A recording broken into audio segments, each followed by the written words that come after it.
اولا كيف جاء في البلاغ، فالرحله نتاع الفريق الوطني كانت مقرره ليوم 10 يناير، وهذا هو الطلب اللي كنا تقدمنا به للكونفدراليه الافريقيه لكره القدم، واللي وضحنا فيه كل المراسلات اللي تمت بيننا وبين الكاف.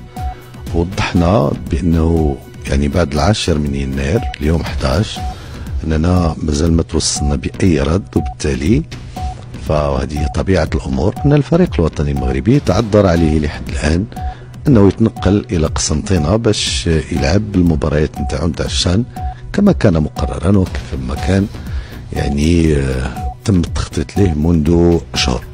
انا قلت لك بان الفريق الوطني المغربي لكره القدم هو يواصل استعداداته في مركب محمد السادس، وهو مستعد للسفر في اي وقت.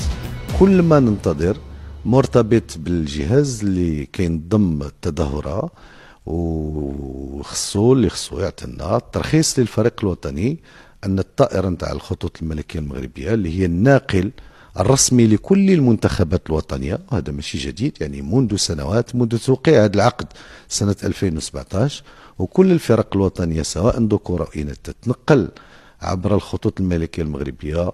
وبالتالي الشيء الوحيد الذي ينقص هذه المشاركه هو هذا الرخصه والترخيص باش الفريق الوطني. وكيف كتعرفوا يعني نحن على بعد مسافه قصيره وكتطلب وقت قصير من الطيران، في اي وقت نتوصل به بالرد الايجابي الفريق الوطني مستعد ومهيئ للسفر الى قسنطينه للمشاركه في الشان واجراء المباريات. بالعكس واكثر من هذا، فاحنا نعتبر بانه إذا ما تمش هذا الترخيص وما تعطاتش هذه الفرصة سيكون يعني حرمان لشباب يستعدوا لفترة طويلة في أحسن الظروف وبكل جدية، كما قلت أولا لتشريف الفريق الوطني المغرب، وأيضا للحفاظ على اللقب نتاعهم.